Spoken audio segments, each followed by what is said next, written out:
Salam alaikum, Azul Fellaoun. Bonsoir.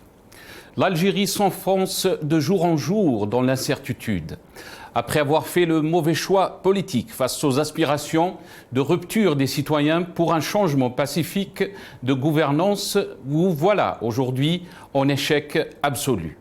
Le système se restructure et se renforce de manière autoritaire, privant les Algériens de liberté, en effet à travers l'article 87 bis promulgué par ordonnance criminalisant toute opinion ou action politique qui contrarierait le pouvoir, rendant l'expression démocratique criminogène. Après 3 scrutins boycottés par le peuple à une écrasante majorité, le pouvoir en place substitue la légitimité populaire qu'il n'a pas acquise par les urnes par une gestion autoritaire de la vie publique.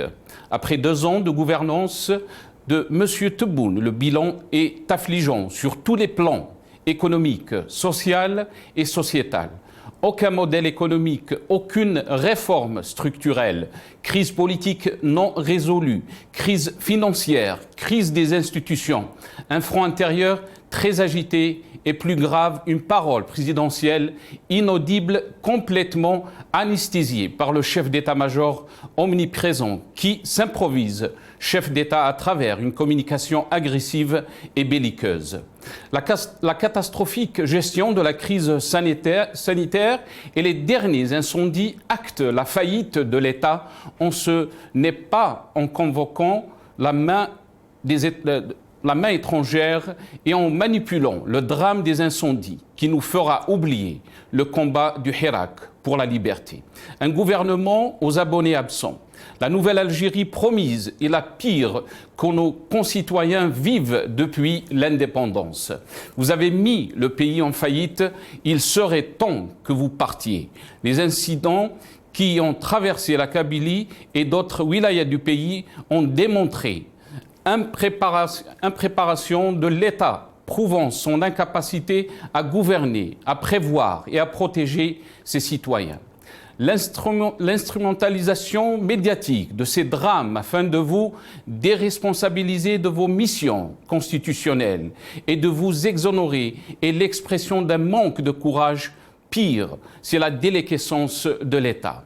À vouloir encore une fois instrumentaliser la Kabylie afin de détourner le regard sur vos incompétences est à peine perdu. La Kabylie est aujourd'hui mûre politiquement. Elle n'a plus vocation à être stigmatisée et personne ne peut lui faire jouer le rôle de variable d'ajustement pour rééquilibrer certaines factions au sein du pouvoir réel. Indéniablement, ce pays et ce peuple recèlent en leur sein une force qui se démultiplie à chaque épreuve, qu'aucune manœuvre machiavélique ne peut vaincre et qui construit dans la douleur l'avenir. La nouvelle Algérie promise par le régime est la pire que nos concitoyens vivent depuis l'indépendance.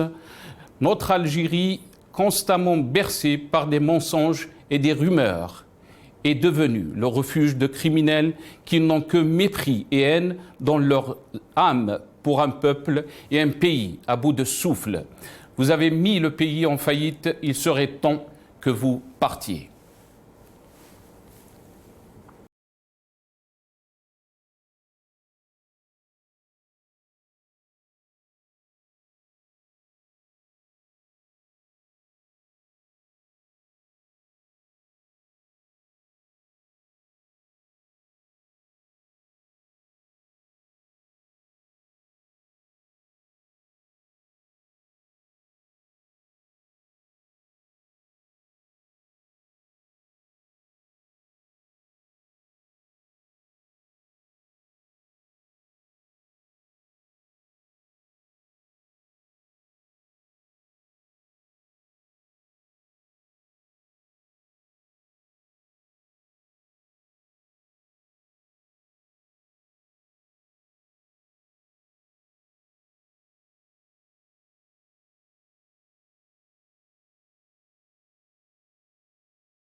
Algérie, le Hirak est l'ennemi numéro un du pouvoir. C'est le titre de notre émission pour ce soir. Et pour en parler, j'ai le plaisir d'accueillir Monsieur Smaïl Almas, économiste et analyste politique, qui sera avec nous depuis Alger via Skype. Smaïl Almas, marhaba bik, bonsoir. Merci d'avoir accepté l'invitation. Salam alaikum, bonsoir. Alaikum salam. Merci, cher Smaïl Almas, d'avoir accepté cette invitation. On a aussi Jamel Gessoum, ex-candidat aux législatives algériennes, et il sera avec nous via Skype depuis Paris. Jamel Gessoum, bonsoir, merci d'avoir accepté l'invitation. Marhaba bik. Bonsoir et barakallahu fik ala hadi istidafa. Merci, cher Jamal. Et on aura aussi Maître Saïd Salhi, vice-président de la Ligue algérienne des droits de l'homme. Il sera avec nous depuis Alger. Et Monsieur Ali El Askari, ex-coordinateur du FFS depuis Alger aussi. Smaïl Almas, je vais commencer cette émission avec vous. Marhaba bik. Merci encore une fois d'avoir accepté l'invitation.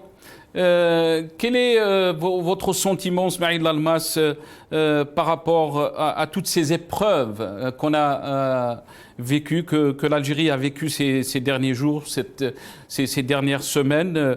Certes que ça a été des épreuves très difficiles pour le peuple algérien, surtout quand on parle des incendies, des morts, mais aussi de la victime de l'assassinat de Jamal Ben Smaïl, Rabbi Rahmou. Je pense qu'on a eu une conversation en privé. Vous m'avez dit que vous vous êtes déplacé dans la région de la Kabylie et vous avez vu aussi des hommes, des femmes victimes de ces incendies, mais aussi vous avez vu aussi des images apocalyptiques, si on peut dire. Quel est votre sentiment, Smaïl Almas? Bismillah ar-Rahman ar-Rahim. Écoutez, effectivement, je me trouvais hier avec un groupe d'amis, de militants et notamment beaucoup d'avocats au niveau de la région de Kabylie, Tizi Ouzou particulièrement, qui a subi les atroces des incendies, les derniers incendies, causant la mort de plus de 200 personnes et aussi un certain nombre de brûlés qui sont encore au niveau de l'hôpital de Douira, à qui nous souhaitons un prompt rétablissement. Bon, là, je vois une photo à côté de la mienne. Je ne vois pas pourquoi vous l'avez mise à côté. Mais bon, mais allez. Bien sûr, la visite hier à Tizi, c'était suite aussi à notre déplacement le 15 août au niveau de Meliana. Nous avons rendu visite à la famille de Jamal Ben Smaïl, à qui nous avons présenté nos condoléances. Et donc, comme vous avez bien dit hier, j'ai vu un paysage très triste, un paysage gris. Connaissant la région, qui d'habitude nous accueillait avec des couleurs très vivantes, notamment avec beaucoup de verdure, etc. Mais hier, c'était très triste comme paysage. C'était très gris. Et aussi, nous avons croisé et rencontré des populations meurtries, blessées, très touchées, et qui ont perdu beaucoup de leurs proches. Donc c'était un massacre. C'était un massacre. Et il faudrait justement vous me donnez l'occasion de ne pas sortir, de ne pas ignorer cette réalité. La région de la Kabylie notamment souffre et continue de souffrir et a besoin de l'aide de tout le monde. C'est vrai qu'on parle de manipulation ici et là, on parle d'actes criminels, on parle de tout cela. Bon, c'est au pouvoir de faire les enquêtes nécessaires et trouver la main criminelle. Mais en parallèle, nous devons accompagner nos frères et sœurs de la Kabylie pour sortir de cette détresse. Ils sont en détresse, ils ont besoin de tout. Et sachant que l'État est pratiquement absent, bien sûr, cela a permis à laisser place à un élan de solidarité incroyable, impressionnant de la population de toutes les régions d'Algérie. Et je crois que c'est le point positif de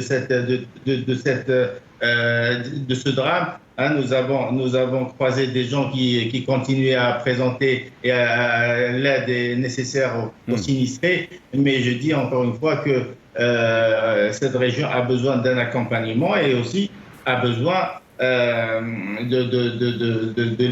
l'aider sur tous les plans, notamment mettre en place un plan économique, un plan pour essayer disons, de faire renaître cette région. Il ne suffit pas de présenter des condoléances, d'envoyer des messages et une aide symbolique, mais il faudrait penser à mettre en place un plan économique pour la région, spécial pour la région, pour essayer de rassurer déjà les habitants, rassurer les familles et relancer la vie sociale et économique dans ces régions qui est très très importante pour le pays. Bien sûr, le cas de Jamal Ben Smaïl, Allah yarhamou, on continue d'en parler et de souffrir aussi de ce qui s'est passé. Mais ce qu'il y a, c'est que tous ceux qui ont parié sur la division de ce peuple et de ce qu'allait créer l'événement, la tragédie qu'a subi Shahid Ben Smaïl, Jamal, eh bien, ils se sont trompés. Il s'avère que finalement, le peuple est uni. Personne n'a réussi à casser l'union tel le peuple à date. Personne ne réussira à casser cette union, ni maintenant, ni demain, ni dans un avenir proche. Donc, ce qui fait que je crois que l'élan de solidarité qui s'est dégagé, qui est sorti de ce drame-là, est très, très positif. C'est un message fort à tous les détracteurs, à tous ceux qui doutent et qui doutaient de l'union de ce peuple. Smaïl Lalmas, vous avez parlé de l'oubli, de la réalité, d'en parler de la réalité, de la souffrance des Algériens et des Algériennes, due bien sûr à ces incendies. Est-ce que vous pensez que les événements qu'on a connus donc ces derniers jours, qui se sont précipités, commençant par exemple par la rupture des relations entre l'Algérie et le Maroc, la désignation bien sûr du MAC comme responsable de ce qui s'est passé en Kabylie, particulièrement avec l'assassinat de Jamal Ben Smaïl, Rabbi yarhamou. Est-ce que vous pensez qu'il y a des manœuvres politiques pour essayer donc de ne pas en parler de la réalité que vivent les Algériens? Parce que on a connu la crise sanitaire avant les incendies. Il y avait le manque d'oxygène. Des centaines d'Algériens mouraient presque chaque jour. Et cette réalité est toujours là. Vous savez, les régimes, en général, les régimes qui échouent face à des crises comme ce que nous subissons, nous subissons quand même un impact considérable de crise sur le plan économique, politique, social, sanitaire, sécuritaire, etc. Donc, face à toutes ces crises, en général, le type de régime comme le nôtre essaie de dévier un peu l'attention, notamment des populations, pour essayer de couvrir un peu leurs déficits en gestion et en gestion de ce genre de crise et déficits en solutions, surtout pour les crises que nous subissons. Ce qui fait qu'il y a toujours des diversions. Ce n'est pas nouveau. Il y a toujours eu cela depuis que ce régime existe. Il a toujours joué, manœuvré en lançant un pacte de diversion pour essayer de détourner l'attention des populations concernant le vécu et les différentes crises. Mais cela dit, je peux pas dire que nous avons inventé la crise avec le régime marocain, c'est une réalité. Et je suppose que tout le monde a compris que le triste monsieur, le diplomate marocain qui a appuyé le soi-disant projet d'autonomie de la Kabylie ou d'indépendance de la Kabylie, ce n'est pas inventé, ce n'est pas fictif, c'est du réel. C'est un diplomate officiellement qui exerce officiellement son job et qui a intervenu au niveau des Nations Unies pour appuyer l'opération, sachant que c'est une attaque directe contre le peuple algérien, pas contre le régime algérien seulement, c'est tout le peuple qui est touché. Personne ne peut accepter qu'une partie de notre territoire soit récupérée ou sera déviée de notre pays. Donc c'est une question d'honneur, c'est une question essentielle pour nous. Ça peut pas être un simple point d'Akbak et on laisse passer. C'est du sérieux. Donc il y a eu de la provocation du régime du Marzen. Il y a eu aussi le logiciel Pegasus, c'est-à-dire qui a espionné tout le monde, pas uniquement les gens du régime, même les citoyens, les politiciens, les activistes, etc. Donc c'est une agression aussi en direction du peuple et de l'Algérie, ce qui fait qu'il y a eu quand même beaucoup de dépassements du Makhzen, ce qui fait que, bien sûr, il y a une réaction politique du pouvoir algérien. Est-ce qu'elle est bonne ou elle est mauvaise? Bon, ça, c'est un travail des diplomates. C'est les diplomates qui pourraient répondre en prenant en considération un certain nombre d'aspects. Mais cela dit, c'est une réalité. Là, on ne peut pas parler vraiment de diversion. Mais ceci dit, le pouvoir en général a toujours utilisé ce genre d'opération. C'est ça le Ismaël Almas. Est-ce que, excusez-moi, je vous ai coupé la parole, je vous la rends tout de suite. Est-ce que ça n'a pas été exploité, amplifié pour essayer donc de couvrir un peu aussi, parce que ces différends historiques qu'il y a entre le Maroc et l'Algérie ont été toujours là.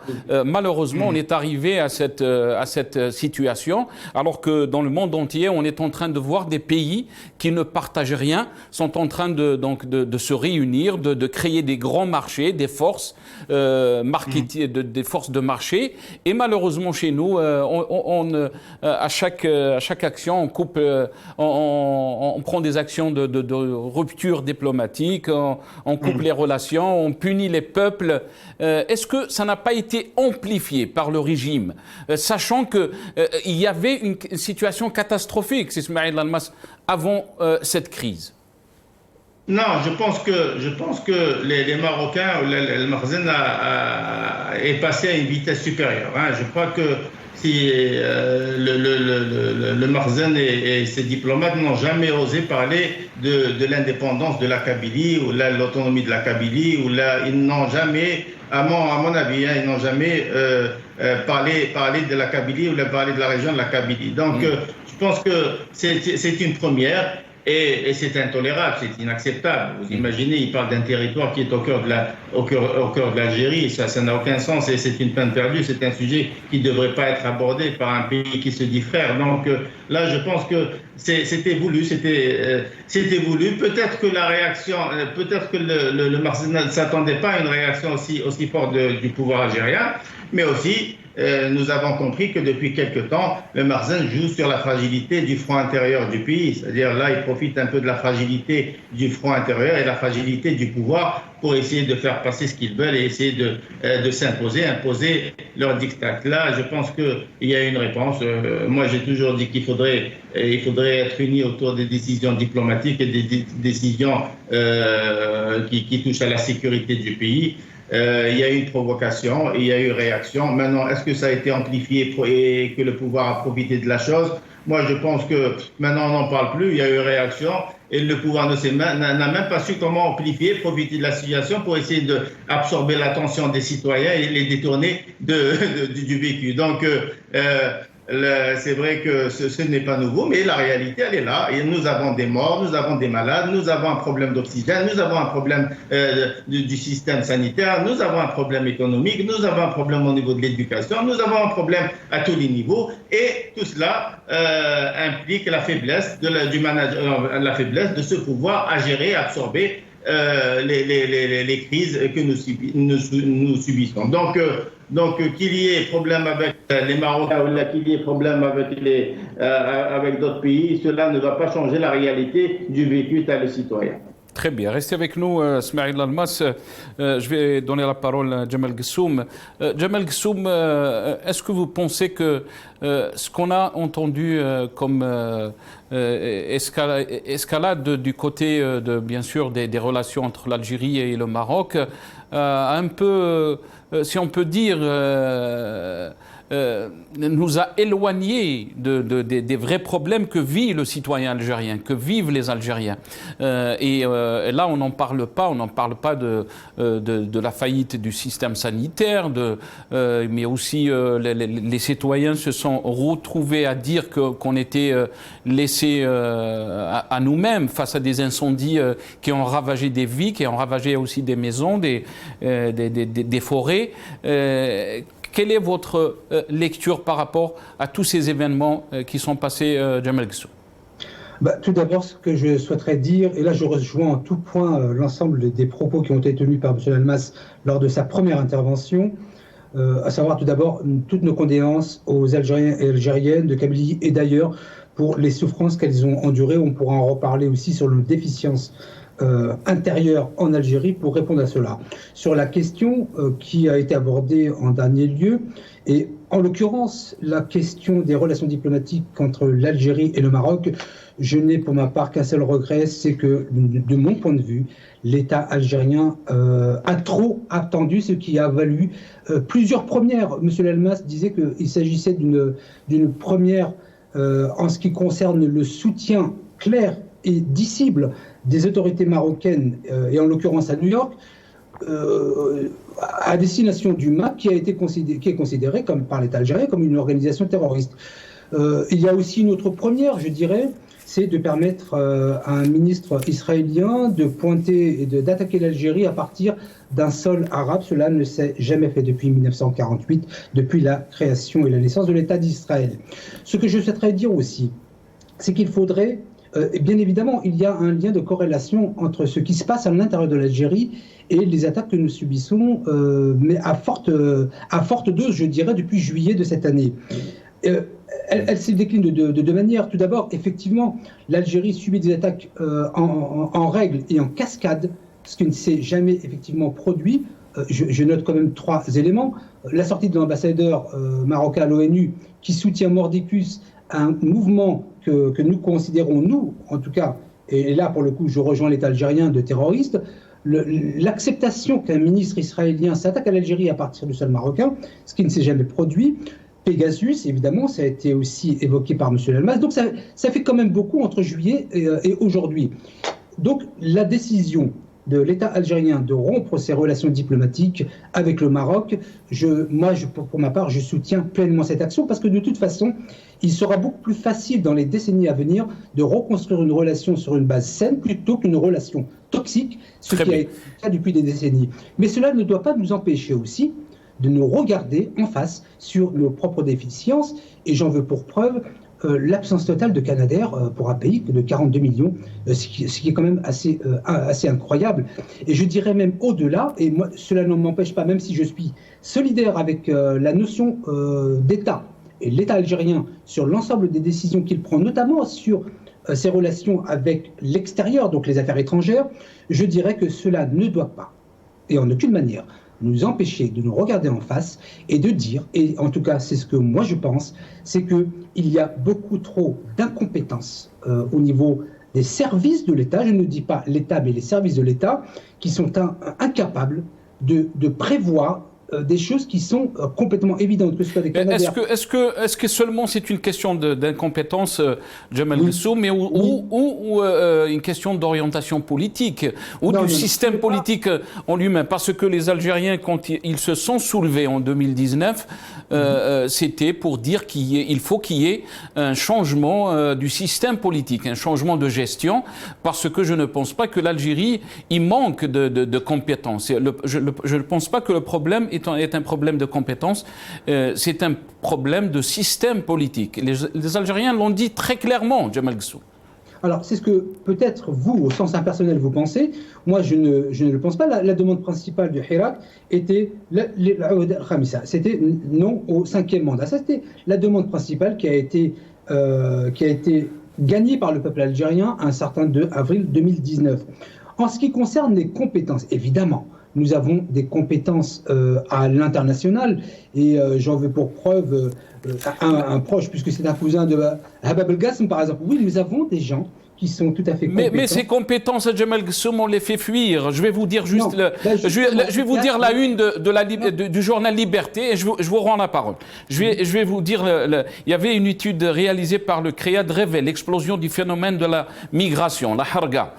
C'est la saignée. 78%, presque 80% des étudiants déclarent ne pas avoir l'intention de revenir en Algérie à la fin de leurs études. Il y a quelque chose qui ne va pas en Algérie. C'est pas une question de compétences. Il y a presque 15 000 médecins qui exercent dans les hôpitaux là où vous êtes, en France. Donc, on fait fuir ces compétences, Jamal Guessou. Oui, je ne dis pas qu'il n'y a pas de compétences au sens étymologique, au sens large du terme. Il y a toutes les compétences nécessaires. Je dis qu'il est placé à des postes stratégiques est absolument nécessaire des incompétences, ce qui ne veut pas dire qu'il n'y a pas de compétences. Mais il n'y a pas de volonté de placer des gens compétents dans des postes... oui, justement, il faut être incompétent pour ne pas avoir la volonté de placer des gens compétents. Moi, je prendrai un exemple assez simple et là j'engage la responsabilité du président de la République directement, puisque c'est quand même lui qui a signé le décret. Quand il place par décret présidentiel une personne qui ne fait rien pendant 2 ans, excusez-moi, du peu, c'est de la responsabilité du chef de l'État. Comment ne peut-on... Je veux dire que c'est une évidence. Quand il pleut, l'eau mouille. Je ne sais pas comment l'imaginer autrement. Quand on place des gens qui n'ont rien à faire dans leur poste, c'est que soit c'est une... Alors vous êtes en train de dire que ce serait une volonté politique éventuellement pour saper les choses. Dans ces cas-là, moi j'appellerais ça plutôt Thawra Mudadda. J'utiliserai un autre terme, ce serait une contre-révolution. Donc vous pensez tout ce qui se passe maintenant comme incompétence, comme échec, vous l'avez dit dans votre intervention, vous pensez que c'est une contre-révolution? Alors, je ne sais pas. Moi, j'offre 2 positions, 2 hypothèses de travail. De toute façon, il n'y en a que 2. Soit celui ou celle qui place les gens dans des postes stratégiques, acheter des Canadair, il ne faut pas sortir de la NASA.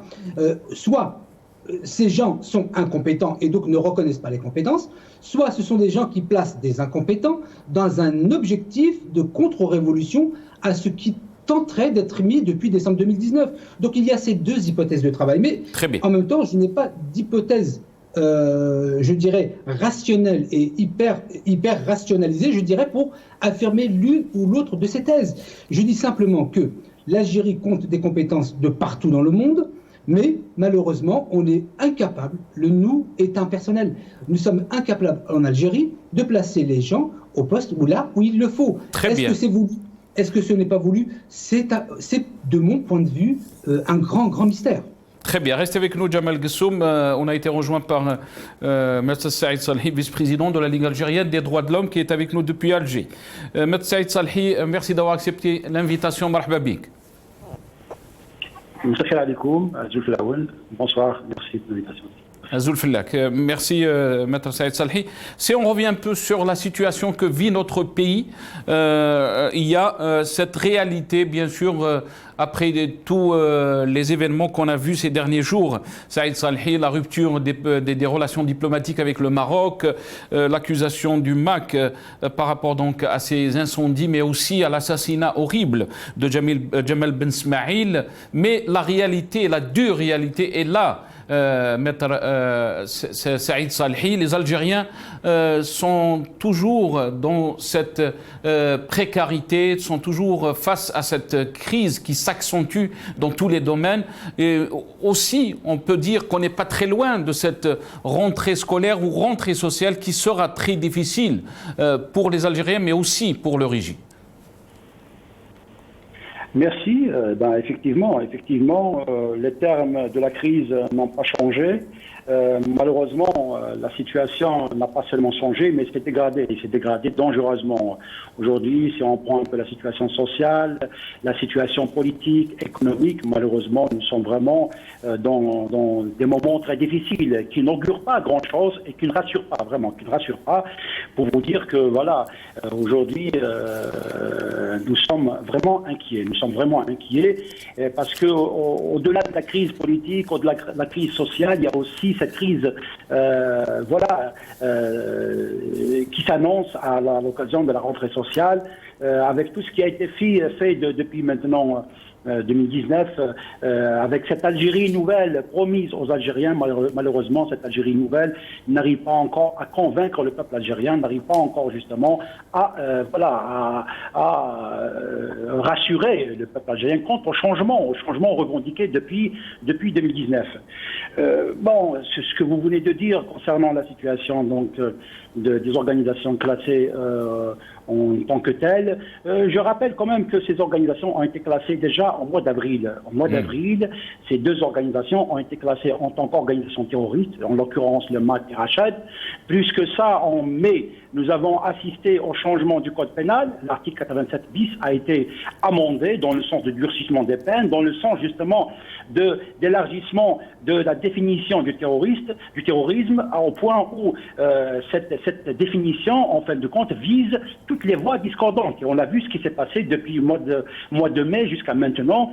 Aujourd'hui, nous comptons beaucoup, donc nous comptons des dizaines de détenus d'opinion qui sont en prison, emprisonnés justement et poursuivis sous le même chef ce chef d'inculpation, l'article 87 bis, et qui sont aujourd'hui, voilà, nous avoisinons les 200 détenus d'opinion.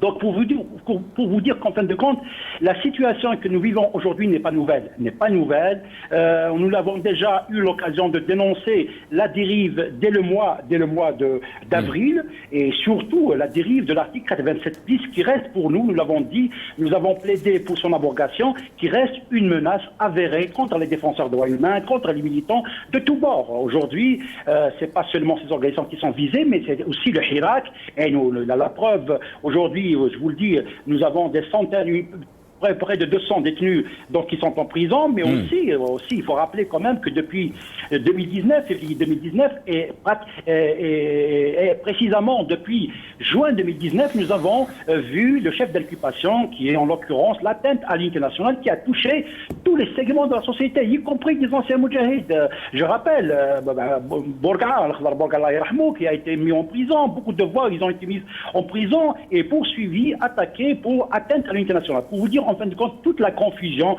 que nous vivons aujourd'hui. Bon, voilà, donc malheureusement, nous sommes aujourd'hui face à une situation très difficile, très sensible, et même voilà, qui nous inquiète, nous, en tant que militants de droits humains. Nous avons, à l'occasion de ce drame, de ce double drame, je parle des incendies qui ont touché plusieurs wilayas, mais précisément des wilayas de Kabylie, Tizi Ouzou et Bijaya, avec un bilan dramatique, lourd. Voilà, jusqu'à maintenant, on n'a pas de chiffres, malheureusement, on n'en parle même pas, on n'a pas de chiffres, de statistiques exactes officielles, mais nous parlons, certaines sources donc avancent 215 décès, avec tous les dégâts donc en termes donc de biens, en termes de de dégâts physiques, mais aussi le double drame aussi, c'est l'assassinat abject, ignoble du jeune Jamal Ben Ismail. Pour nous en tant que la Daesh, dès l'assassinat donc dès le 11 août, nous avons plaidé, nous avons appelé, nous avons revendiqué un procès équitable. Nous avons revendiqué à ce que d'abord le droit soit respecté, et deux, à ce que un procès équitable soit garanti pour permettre de faire justice, mais aussi pour permettre de dire la vérité. Parce que jusqu'à maintenant, voilà, nous n'avons pas aussi, jusqu'à maintenant, tous les tenants et les aboutissants, d'autant que le procès n'a pas eu encore lieu. Jusqu'à maintenant, voilà, on a entendu des voix qui ont été présentées devant donc, les télévisions publiques, on a entendu les conférences de presse donc, du parquet, mais jusqu'à maintenant, le procès n'a pas eu lieu et la vérité n'a pas été encore dite. Et c'est pour cela que nous avons appelé, y compris le gouvernement, à de la retenue, le respect des normes d'un procès équitable. Aujourd'hui, le pouvoir judiciaire ne peut pas se substituer à la justice. Il n'y a que la justice seule, une justice indépendante, un procès équitable qui peut aujourd'hui, voilà, dire la vérité, qui peut aujourd'hui dire le droit. Restez avec nous, Saïd Salhi. Smaïl Almas, je reviens à vous. On a fait le service après-vente du slogan Nouvelle Algérie. On a essayé donc de faire croire aux Algériens qu'il y a des nouvelles pratiques, que l'Algérie nouvelle a démarré depuis 2019. Mais malheureusement, la réalité est totalement différente. Smaïl Almas, les difficultés, les crises se sont multipliées, se sont même accentuées. On parle avec des Algériens, ils nous disent que la misère a touché beaucoup de nos concitoyens. Surtout, ça a été aggravé aggravée bien sûr par la crise sanitaire. Pourquoi donc ce slogan de Nouvelle Algérie alors que les pratiques sont toujours les mêmes, Smaïl Almas? Et oui, effectivement, le pouvoir a misé sur le fonds de commerce ADA et parle d'une nouvelle Algérie, mais il oublie que l'ennemi du mensonge, c'est le temps. Avec le temps, nous avons constaté que rien n'a changé.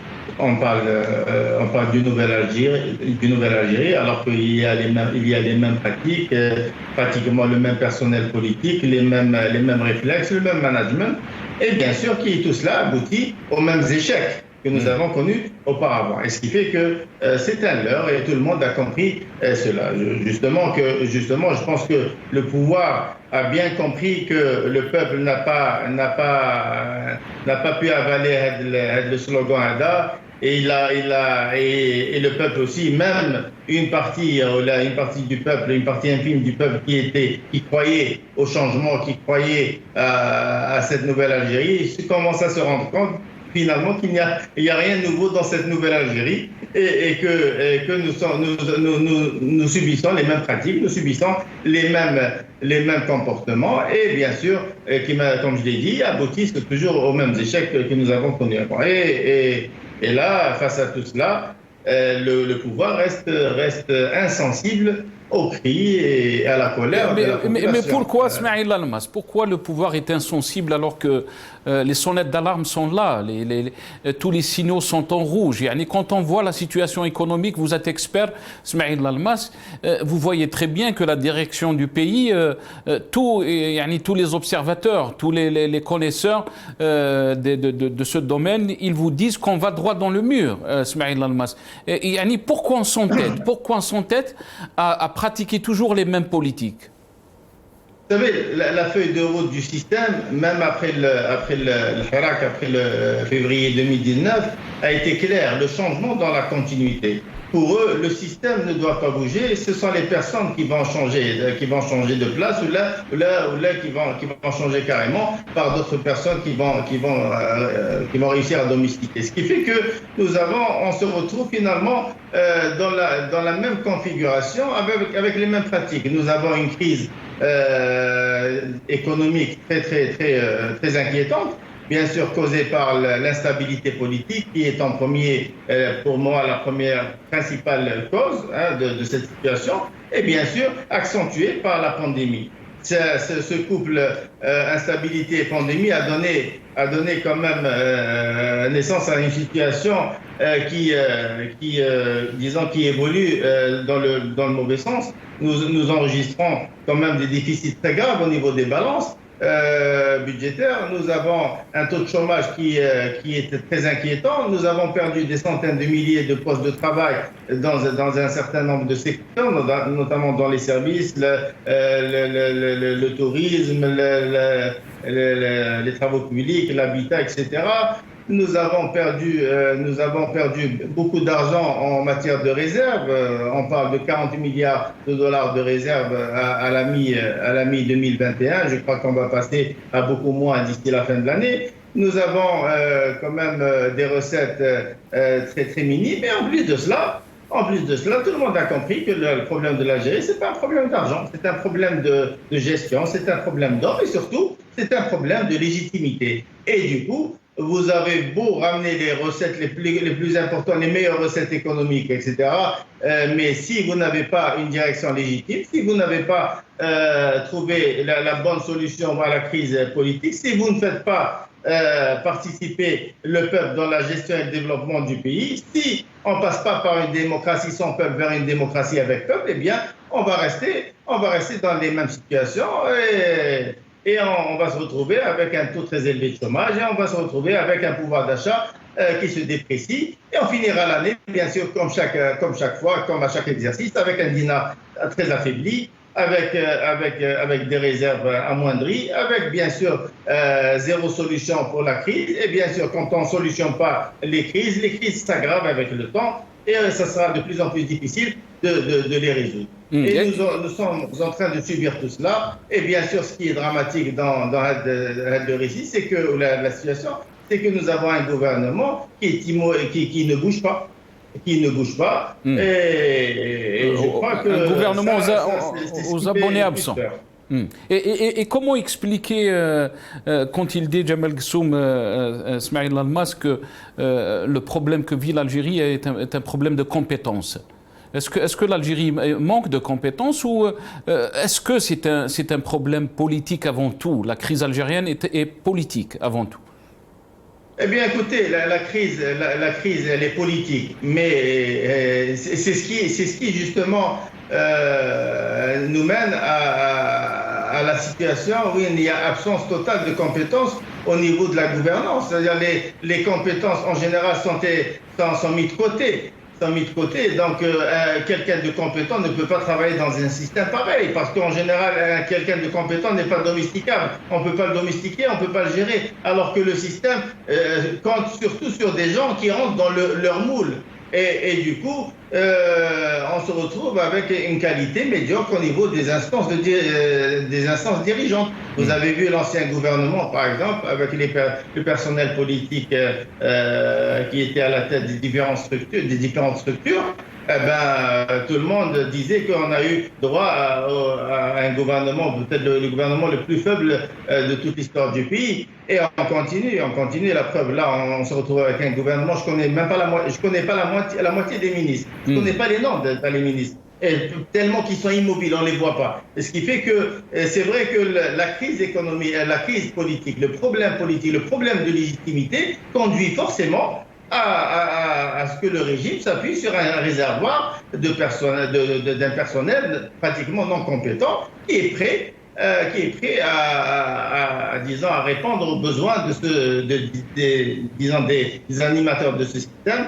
Et on se retrouve aujourd'hui avec un problème sérieux de compétences. Et Dieu seul sait que la période actuelle que nous vivons, et pour passer vers disons, l'autre rive, il faudrait justement s'appuyer sur des compétences pour sortir de cette situation dangereuse et situation dramatique. Et malheureusement, la compétence ne peut pas faire bon ménage avec un système pareil. Très bien. Jamal Ghassoum, la situation est très inquiétante, le bilan est très alarmant. Bien sûr, les perspectives pour les Algériens sont très difficiles. Est-ce que vous pensez que ce régime ou ce pouvoir a les moyens de continuer à gérer l'Algérie de cette façon, sachant que la crise est avant tout la crise du système politique. Il a été, comme l'a dit Smaïl Almas. Est-ce qu'il a les moyens de continuer à gérer alors que les Algériens sont en train de subir des crises multiples? Alors, avant de répondre à votre question, je reviens sur deux, trois points en à peine 25 secondes. Vous savez, on essentialise beaucoup sur deux notions, sur des slogans, la Nouvelle Algérie. Il y avait aussi Yes Weekend d'Obama. Il n'y a jamais eu autant de guerre qu'à l'époque d'Obama. On essentialise aussi sur la question de l'article 87 bis, en oubliant que pendant le Hirak, ce qui avait été demandé, c'était l'article 102 de la Constitution qui n'avait jamais été appliqué. Donc je pense que essentialiser autour de slogans, autour d'articles de loi, d'ailleurs si on essentialise autour d'un article de loi, c'est qu'on croit en la justice algérienne. Si c'est cela, eh bien écoutez, tant mieux. Je voudrais revenir aussi sur une explication qu'aurait donnée M. Lalmas et qui me semble m'expliquer quelque part, puisque moi je suis né en France, je n'ai jamais vécu en Algérie, sur la domestication, c'est ce que j'ai noté, la domestication de personnes qui ne seront pas compétentes. Oui, ça peut s'expliquer de cette manière parce que effectivement, une personne compétente ne peut pas être domestiquée, donc ce ne sont pas ces compétences que l'on va appeler. En tout cas, ça m'a éclairci quand même un certain point. Sur votre question, c'est Nasser. Est-ce que l'État, pouvoir, régime, comme vous aimez le dire, a encore les moyens? Moi, je dirais, et vous avez fait le lien avec la crise, moi, je voudrais dire, parce que M. Lalmas aussi en a parlé sur la question de la crise, c'est que nous ne sommes pas non plus sur notre planète. Donc, la question de la crise économique, la crise financière sur le globe, je veux dire que nous ne sommes pas le seul pays à avoir été frappé par cette crise. Alors, M. Tebboune aura eu la malchance d'arriver 3 mois avant la crise. Cela n'excuse pas la question de l'incompétence des gens qu'il nomme. Hein. Mais en tout cas, je veux dire qu'il faudrait arriver à analyser quel a été le poids dans la crise à travers la crise qui a touché les autres pays, Jamal Ghassoum, les gouvernements ont réagi. On a vu les ministres se déplacer, faire des conférences de presse quotidiennement, alors que, comme il a dit M. Lalmas, on ne voit pas nos ministres, on ne connaît même pas leur nom. Ils sont immobiles, ils ne se déplacent pas. Ils sont pas. On a vu pendant les incendies, les Algériens ont dit qu'ils étaient laissés à eux-mêmes faire face. Donc, Monsieur Lalmas a dit qu'il ne connaissait pas la moitié du gouvernement. Moi, je ne connais pas 3 ministres.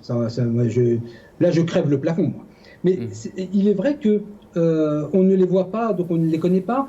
Il est quand même assez farfelu, voire étonnant, qu'aucun ministre ne soit capable de se présenter à une conférence de presse avec des journalistes nationaux et internationaux sans avoir eu d'écrit auparavant sur ce qu'il allait dire. Et donc moi, je trouve que c'est quand même inquiétant sur 2 points. Inquiétant sur la dialectique, sur savoir mettre des mots bout à bout pour mettre en place des phrases qui soient compréhensibles, mais plus encore sur quelle est la marge de manœuvre des ministres qui sont nommés. Bon, ces 2 questions me posent des questions beaucoup plus larges. Mais effectivement, on ne voit pas les ministres monter au créneau, on ne le voit pas comme on peut le voir en Europe, même si la question des résultats, et moi je le vois en France, parce que ça fait 53 ans que je suis en France, c'est pas pour autant que les résultats sont là. Mais en tout état de cause, les ministres européens et d'autres, au moins, font des conférences de presse, communiquent avec le peuple. Le problème du gouvernement algérien, c'est qu'il nomme des ministres qu'on ne connaît pas, mais parce qu'ils n'apparaissent pas, puisqu'ils ne parlent pas, et ils ne font pas face aux situations. Et pour revenir à votre question, en tout cas, ce n'est pas de cette manière, bien évidemment, que le gouvernement pourra continuer à travailler en tant que gouvernement. Là, je fais la distinction entre ce qu'on appelle communément Dawla Amiqa, mais avec les gens qui sont placés dans les services de l'État. Donc, moi, je suis clairement très inquiet pour l'avenir et le devenir de l'Algérie, notamment sur la question sociale. Moi, c'est celle qui, d'ailleurs, m'intéresse le plus, puisque je suis un chercheur en sciences sociales. J'ai monté un centre de recherche en sciences sociales dans le Bronx, à New York, pour tenter d'analyser des situations et proposer des solutions en Algérie. Mais lorsque je vois les gouvernances, ça a été aussi utilisé par M. Lalmas, ce terme, la gouvernance, moi, j'ai quand même peur pour le devenir de l'Algérie. Ça, c'est pour moi une évidence. Et c'est ce que ça a été exprimé aussi par le Hirak, Jamal Ghassoum. On va essayer de regarder ces images. Donc c'est la marche des chômeurs à Ouargla. Aujourd'hui, il y a eu aussi des marches à Kharrata et Bni Wartilen hier. Mais on regarde ces images, donc c'est les chômeurs qui demandent leurs droits et cette situation sociale qui est explosive, qui attend ce pouvoir, les pouvoirs publics. On regarde ces images et je reviens aux invités. يقوم بعض الشبان بسكب البنزين على أجسادهم.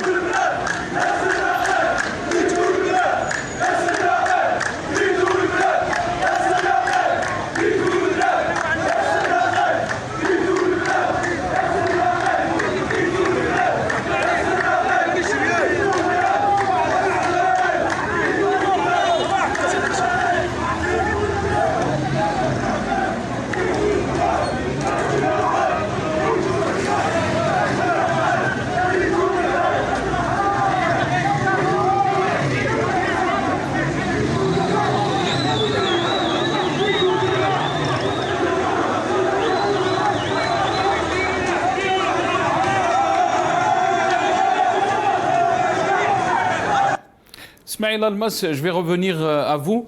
On a vu ces images qu'il est tout le bled ya Sarraqi, le slogan qui revient dans ces images. On voit qu'il y a un vrai malaise, Ismail Lalmas, c'est surtout cette situation économique qui va être explosive, vous l'avez expliqué. Comment peut-on, quelles sont les perspectives pour notre pays, Ismail Lalmas, sachant que le Hirak est toujours là, il y a une crise profonde politique qui est mixée bien sûr par toutes ces crises sociales, économiques. Comment vous voyez cette situation, Ismail Lalmas? Écoutez, je crois que s'il y a eu Hirak, c'est parce qu'il y a eu malaise. Et il se trouve que ce malaise persiste et continue à persister. et il devient de plus en plus grave et dramatique pour le quotidien de nos citoyens. Donc le Hirak est venu pour un changement profond, un changement de système. Tout à l'heure, vous m'aviez dit que pourquoi ce système-là, ce pouvoir n'écoute pas les citoyens, n'écoute pas les cris de détresse des citoyens, il n'écoute pas le Hirak, il n'a pas écouté le Hirak. Pour la simple raison que si le pouvoir écouter le Hirak, il sera obligé d'exécuter et de disparaître pour que la solution émerge, parce que la solution à toutes les crises que nous traversons commencerait par le départ de ce pouvoir. Et ce qui fait qu'il serait difficile pour ce dernier de répondre et d'écouter les cris et les messages forts des citoyens. Donc on a toujours dit que l'Algérie a la chance d'avoir le Hirak et d'avoir cette révolution, parce que c'est la seule solution qui reste pour espérer d'avoir une Algérie meilleure et une Algérie différente. Il faut se rappeler qu'en février 2019, avec le Hirak, il y a eu beaucoup d'espoir. Il y a eu une naissance d'espoir. Il y avait les gens les jeunes déjà qui commençaient à croire en l'avenir de ce pays. Les Haragas se sont abstenus de partir. Les gens se mobilisaient, s'organisaient, s'interrogeaient sur l'avenir du pays, étaient conscients, commençaient à prendre conscience des enjeux et s'intéresser aux aspects économiques, aux aspects sociétale du pays. Donc il y avait une dynamique très très impressionnante et très importante qui s'est dégagée de ce Hirak. Aujourd'hui, avec toute cette répression sur cette dynamique-là de la part du pouvoir, eh bien, les gens et les jeunes et la population a perdu espoir en l'avenir de ce pays, surtout qu'il y a un malaise très fort au niveau des citoyens, il y a un malaise très fort au niveau du vécu des citoyens, bien sûr, sans pour autant que le pouvoir l'accompagne à absorber le malaise-là. Nous avions dit, dès le départ de la crise, avec l'apparition de la pandémie, on avait parlé d'un accompagnement de nos entreprises pour essayer de préserver l'emploi, de préserver le tissu industriel, de préserver le tissu économique. Le peu de choses qu'il y avait, il fallait un accompagnement, il fallait dégager des enveloppes pour justement faciliter ou permettre aux chefs d'entreprise de faire face aux pressions en termes de charges patronales, pression fiscale, en termes de fonds de roulement, pour faire tourner la machine ou la mécanique économique. Mais finalement, malheureusement, le pouvoir est resté sans réponse face à tous les cris, face aux cris de détresse les chefs d'entreprise et les opérateurs économiques. Et du coup, on se retrouve avec des milliers d'emplois perdus, des centaines de milliers d'emplois perdus, des dizaines de milliers d'entreprises fermées et des secteurs complètement chaos. Donc, ce qui fait que tout cela va se répercuter, est en train de se répercuter et va se répercuter encore plus sur le niveau de vie du citoyen, sur le pouvoir d'achat du citoyen, sur le quotidien du citoyen, et on va se retrouver avec des familles sinistrées, des familles qui seront dans l'obligation de mendier, et on commence à voir le phénomène là dans les rues de pas mal de villes, et j'espère que le pouvoir a compris qu'il ne pourra pas, il sait pertinemment qu'il n'aura pas de réponse, et il n'a pas de réponse face à ces phénomènes-là, s'il n'ouvre pas les voies du dialogue, s'il ne lance pas des pourparlers avec ce peuple, s'il n'écoute pas ce peuple, s'il ne lance pas le dialogue avec les gens. Très bien, on va revenir sur cette question, Ismaël Almas. On va revenir sur cette question. On a été rejoint par M.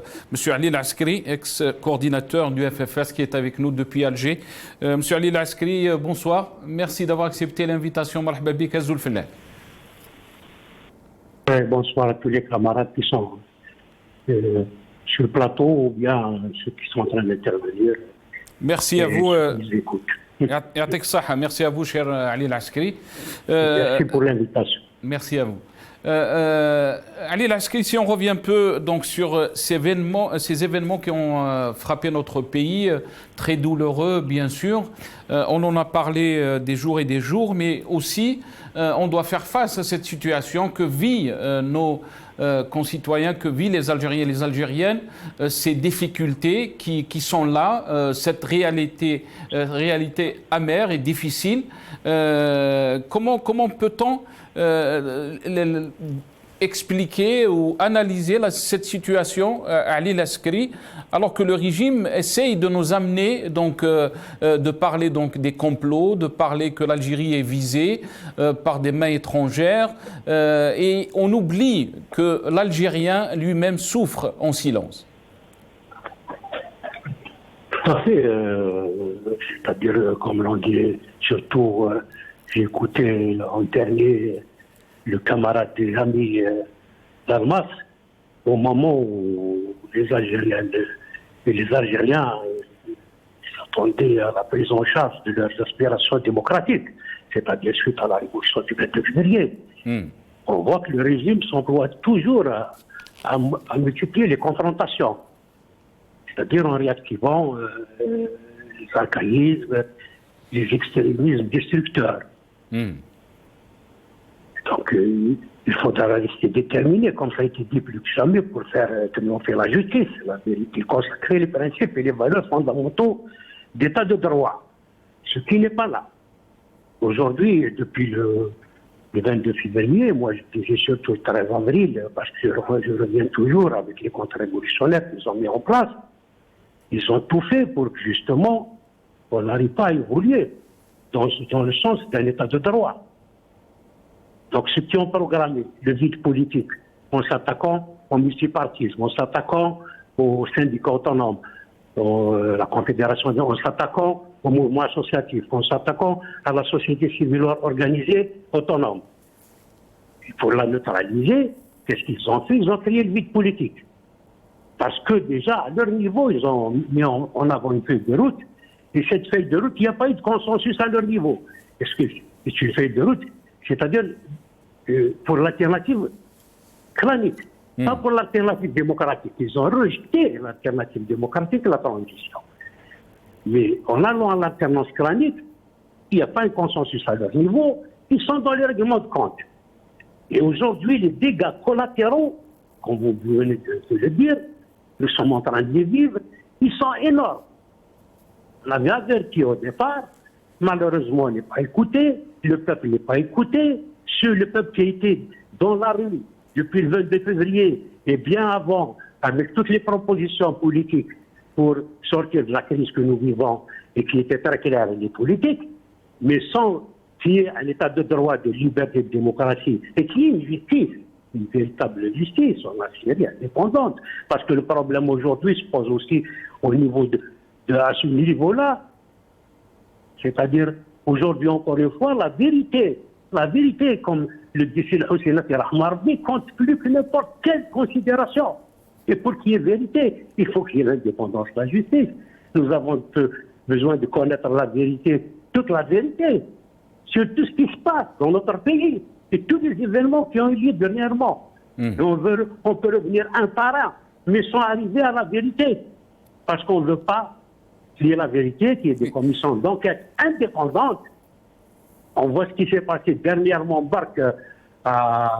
dans la région de Kabylie, les incendies, il y a eu dans d'autres régions.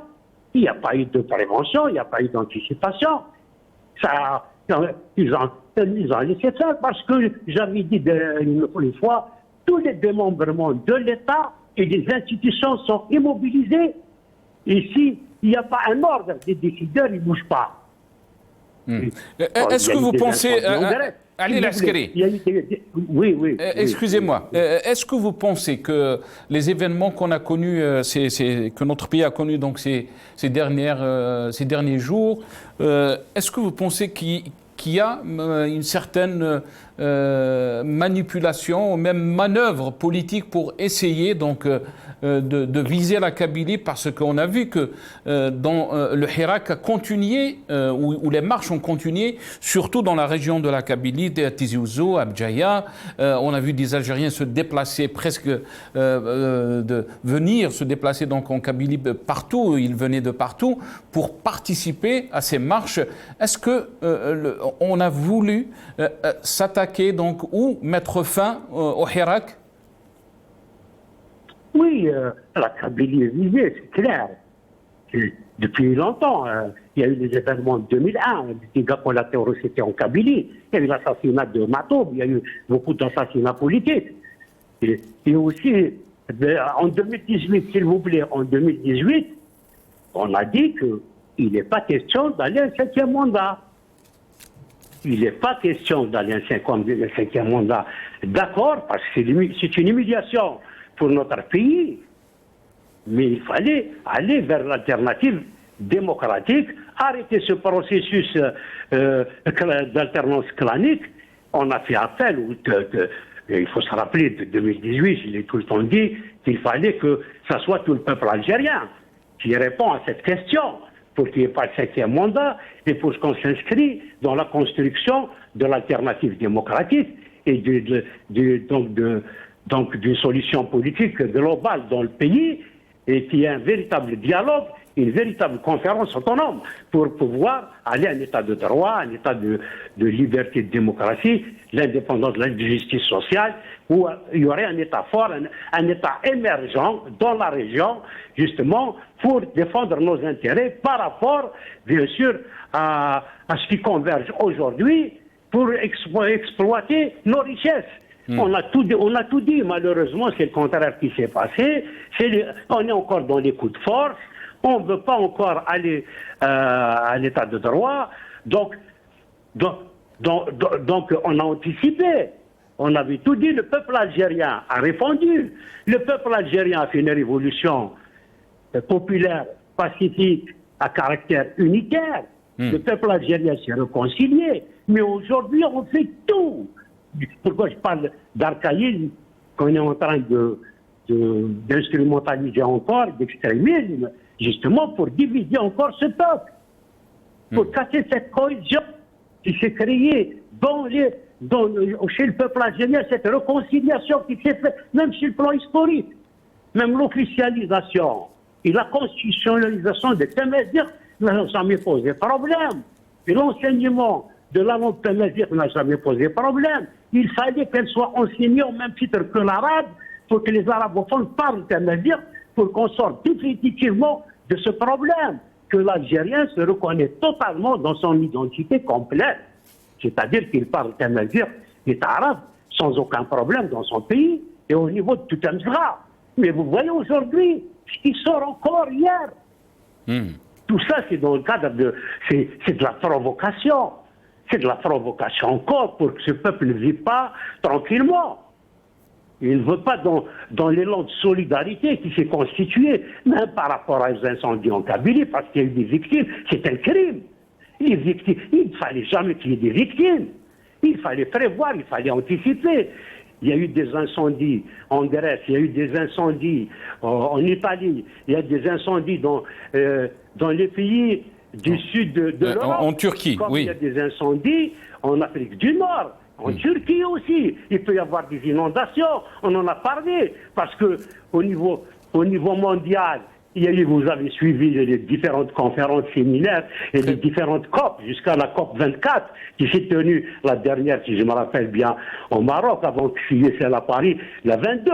Donc, par rapport au problème du réchauffement de la Terre, et les problèmes, les changements climatiques, et les risques majeurs, les incendies, les inondations, les tempêtes, tout ça, elles sont là. Mais il faut lutter contre. Il faut mettre les moyens. On est un pays riche. Où sont les gouvernants? Parce que, non, je reviens à ce qu'a dit le camarade Valbas, attention, aujourd'hui le peuple, lorsqu'on parle de la mauvaise gouvernance, les exemples, elles sont là. Le peuple est livré à la rareté de l'eau cet été, juillet à août, à cause de la mauvaise gestion intégrée durable de l'eau. Ça, c'est connu. Il fallait qu'il prévoie. Il fallait qu'il anticipe, qu'il mette tous les moyens pour qu'il y ait de l'eau pour l'Algérien. C'est la source de vie. Restez avec nous, Ali Laskari. Restez avec nous. Non, s'il vous plaît, si je peux continuer, parce que c'est important. Finissez votre idée, parce que je dois faire intervenir les autres invités, Ali Laskari. Allez-y, finissez. Je vous donne 30 secondes. L'absence totale de Canadair. C'est normal. C'est utile pour éteindre les incendies et criminels. Les meurtriers en température record. Il fallait qu'il n'y ait pas de victimes, de vie humaine. Même s'il y a des incendies, il fallait sauver déjà les êtres humains. de l'absence d'oxygène dans les structures sanitaires pour sauver les vies humaines. On parle de chiffres, c'est Ali Laskari, on parle de presque 180 à 190 morts. On n'a pas les chiffres exacts et malheureusement, oui, mais aucune institution nous a donné les chiffres exacts. Avoir autant de morts à cause des incendies, je pense que c'est historique ce qui s'est passé en Algérie. On n'a jamais eu autant de morts. Il ne faut pas l'oublier, notre lutte pour la vérité. Elle doit être sans relâche.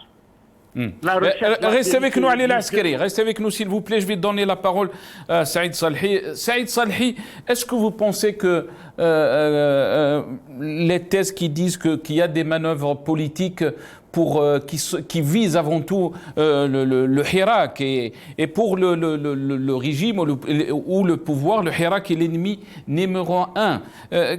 Quelle est votre lecture par rapport à ça, sachant qu'on a vu ces derniers jours l'expulsion de l'ancien gendarme, Mohamed Abdallah de l'Espagne, et là aussi il y a une expulsion qui vise Mohamed Hamali, qui est en détention en Espagne.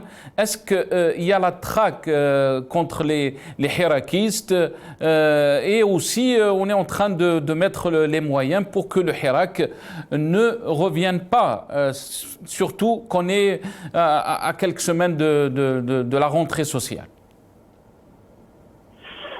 Alors, concernant le Hirak, on l'a déjà dit, le Hirak a été visé depuis longtemps. Depuis déjà son irruption, il a été visé avec des stratégies qui ont évolué, qui ont changé par moment, mais avec l'objectif très clair et qui n'a pas changé, c'est celui de s'en débarrasser définitivement du Hirak.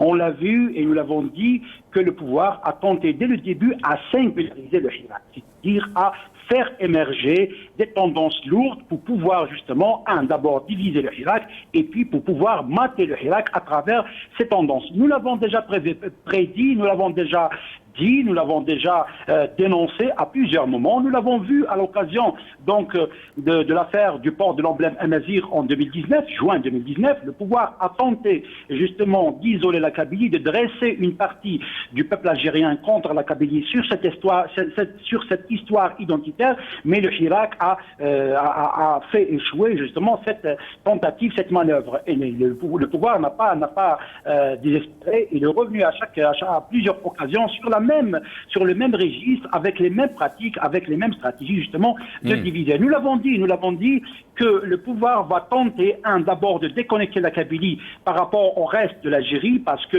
jusqu'à quelque temps la Kabylie a été le fer de lance du Hirak, a été à la pointe du Hirak national pour l'Algérie du vivre ensemble, pour l'Algérie de la diversité, pour l'Algérie démocratique. Et le Hirak s'est exprimé plusieurs fois, d'ailleurs c'est pour cela que nous l'avons dit à plusieurs occasions, le Hirak était la riposte, était la solution à toutes les problématiques posées, notamment depuis 2019, du vivre ensemble, de l'État démocratique, de la diversité, de la cohabitation. Le peuple algérien l'a fait, l'a réussi dans la rue pendant des mois, notamment sur cette question même du terrorisme. Le Hirak l'a fait à travers le choix de la voie pacifique. Le Hirak, à partir de février 2019, il a refermé définitivement la voie justement et la porte contre la violence, même contre le terrorisme. Le Hirak a été justement la réponse justement à toutes ces questions-là. Mais malheureusement, voilà, 2 ans et demi, nous sommes revenus avec la même histoire, avec les mêmes stratégies, justement de singulariser, voilà, des tendances pour pouvoir frapper le Hirak. Aujourd'hui, je reviens à l'article 87 bis, bien que le monsieur a fait un commentaire, je rappelle que cet article-là a fait l'objet justement des critiques et des réserves déjà en 2018 à l'ONU par le Conseil des droits de l'homme à l'occasion de l'examen. Avant même le début du Hirak, Saïd Saleh. Avant 2018, je parle de 2018, cet article a été critiqué dans sa mouture je dirais, flou, parce que justement, c'est un article qui traite justement du terrorisme, de la lutte contre le terrorisme, et l'ONU, le Conseil des droits de l'homme, a fait 2 recommandations à l'Algérie, la recommandation 17 et la recommandation 18, là où il a invité le gouvernement à revoir cet article et à définir clairement les faits incriminés contre le terrorisme. Le pouvoir a justement adhéré à ces recommandations. Malheureusement, aujourd'hui, en 2021, nous assistons, à partir du mois de mai, à justement la modification de cet article, mais dans le sens, encore une fois, de compliquer les choses. Donc, dans le sens, justement, d'apporter encore plus d'amalgame, plus de flou à cet article. Et aujourd'hui, cet article, je tiens à le dire, il reste une menace avérée contre les défenseurs, contre les libertés. Donc, pour vous dire que le Chirac, moi, je le dis, le Chirac est le premier visé. Et on l'a vu, ça a été mis à exécution depuis mai. Aujourd'hui, nous avons des gens qui sont en prison, notamment des avocats. Je parle de l'avocat de Tbessa, le Chakib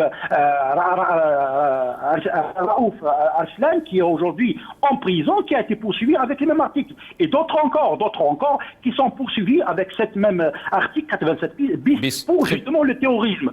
Donc, ce que nous vivons aujourd'hui, c'est un peu l'enchaînement d'événements pour arriver aujourd'hui, à entendre carrément, du terrorisme, des faits terroristes, alors que pour nous, pour le moment, on se réserve un peu, en attendant le procès. Nous revendiquons un procès équitable, nous revendiquons la vérité, nous revendiquons une commission d'enquête indépendante pour faire la lumière, toute la lumière, tout ce qui s'est passé, que ce soit par rapport aux incendies, que ce soit par rapport à l'assassinat de Jamal Allah Rahmou. Aujourd'hui, on peut pas aujourd'hui se limiter juste aux faits et aux versions données par le Haut Conseil de sécurité, qui aujourd'hui, il faut le dire, nous assistons vraiment à un glissement au Conseil de sécurité, qui est une instance consultative, vers une instance de décision. Aujourd'hui, c'est presque, devenu presque le centre de Très bien.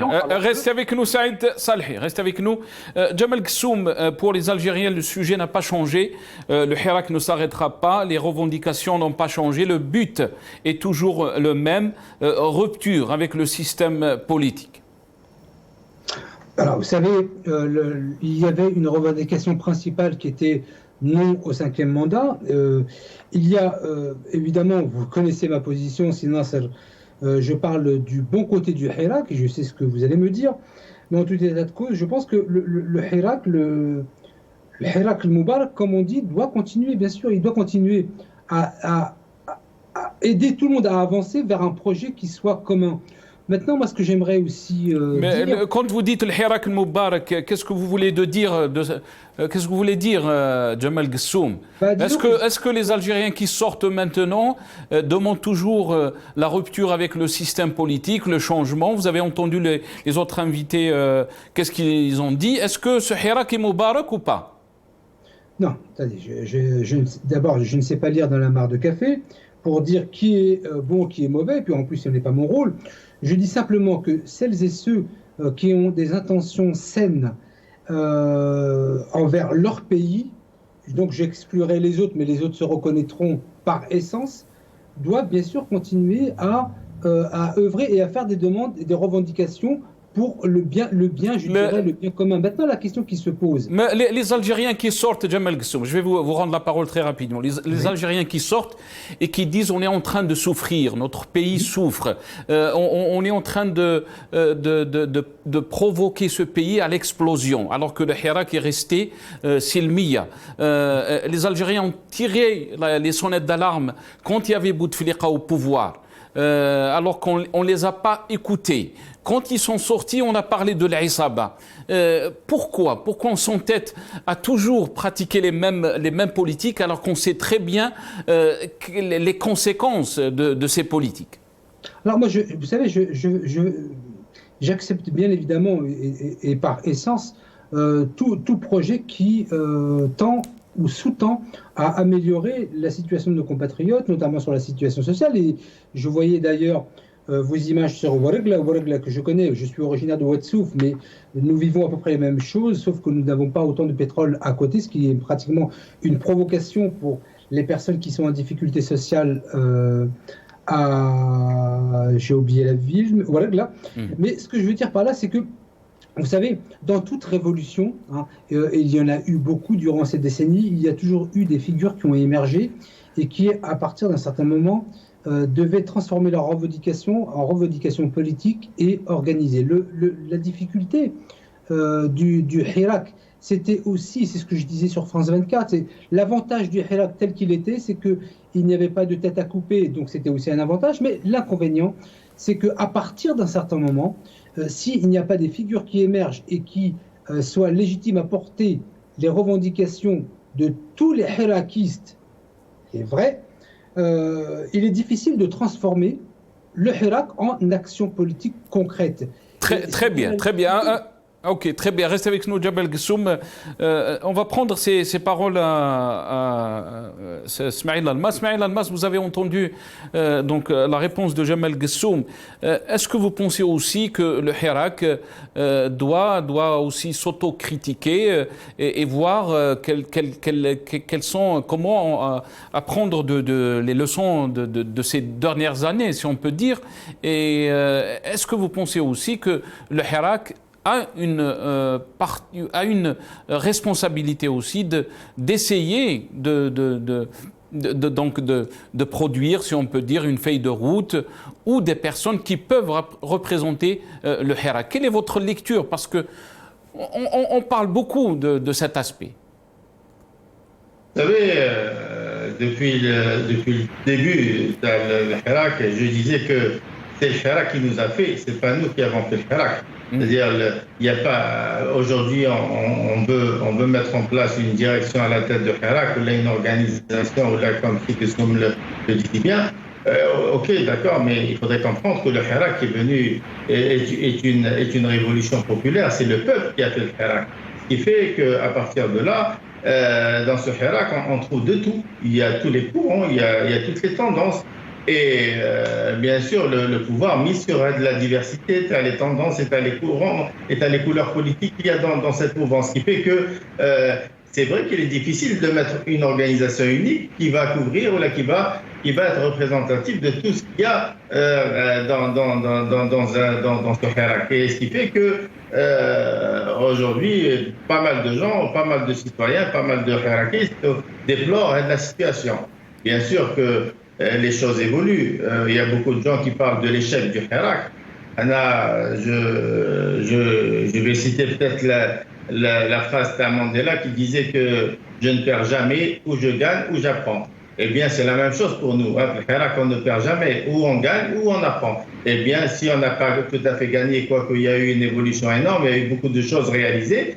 Et bien sûr, la réussite finale, c'est aller vers le changement, aller vers la mise en place d'une nouvelle feuille de route qui mènerait éventuellement à la mise en place d'institutions légitimes. Mais bien sûr, on doit apprendre de nos échecs. Il est clair que la nouvelle stratégie du Hirak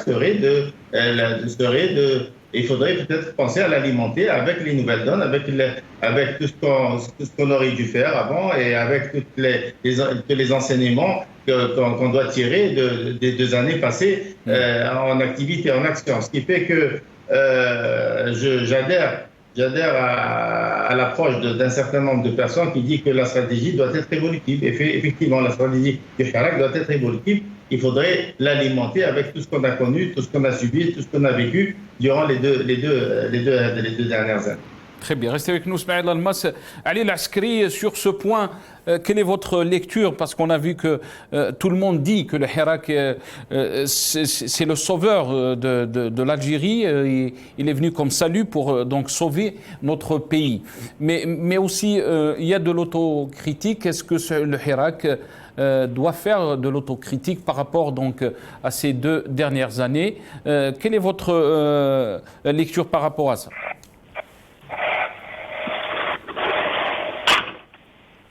Ali Laskri? Oui, allô? On vous entend très bien. Donc, pour moi, avec tout ce qui s'est passé, malgré toutes les coups de force qu'il y a eu, vraiment, les attaques qu'il y a eu, les emprisonnements, la répression, écoutez, parce que la révolution a tout fait pour s'organiser.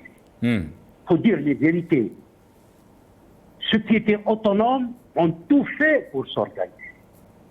Tous les hiérarchistes, tous ceux qui étaient porteurs de la révolution populaire pacifique à caractère militaire en Algérie se sont rencontrés, ont discuté, pour dire les vérités, pour l'alternative démocratique. Donc le régime a travaillé avec ses missionnaires contre-révolutionnaires pour faire éclater cette opposition démocratique en Algérie et pour qu'ils puissent construire l'état de droit et créer un véritable rapport de force.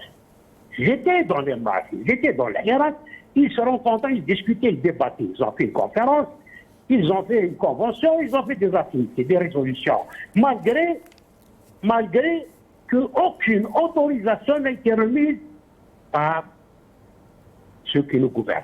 Aucune autorisation d'une salle, ni la SAPEX, ni Azur Plage, ni rien du tout. Aujourd'hui, il y a des partis qui leur donnent des autorisations. Il y a même une opposition qui en donne des autorisations pour faire des congrès, pour faire...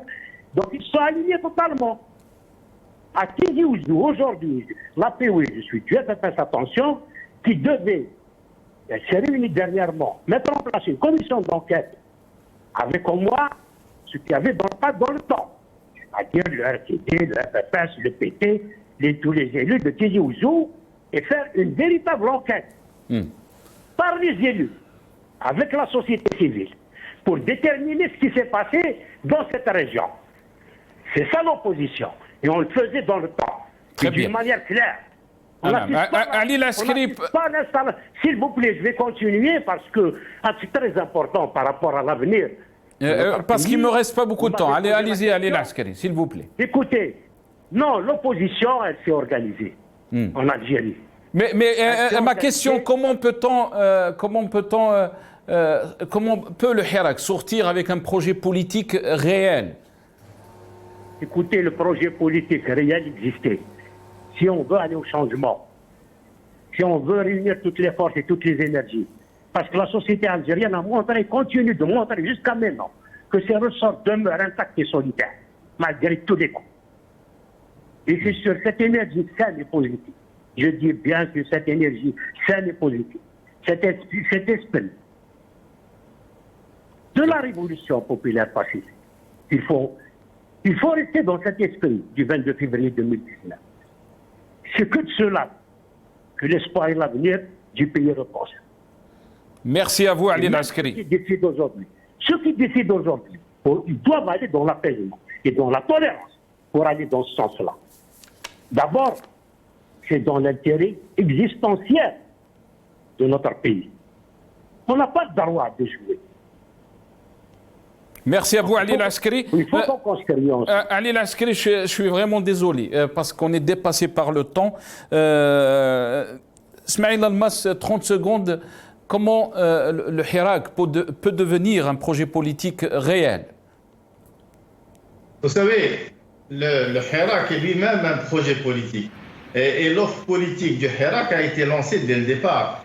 L'offre politique en direction du pouvoir a été claire. Nous voulons le changement, nous voulons un changement radical de ce pouvoir. Nous voulons aller vers l'instauration d'institutions légitimes. Nous voulons aller vers l'instauration d'une Algérie démocratique. Nous voulons une réelle démocratie avec le peuple et non sans le peuple. Et ce qui fait que du côté du Hirak, la feuille de route, elle est bien claire. Aller vers des négociations pour mettre en place une feuille de route qui nous mènerait éventuellement à l'instauration d'institutions légitimes. Et en parallèle, puisqu'on n'a plus le temps, je crois que je dois revenir au message fort qui est sorti de ces incendies en Kabylie, pour dire une fois encore, ce peuple a démontré, grâce à l'élan de solidarité, que c'est un peuple uni.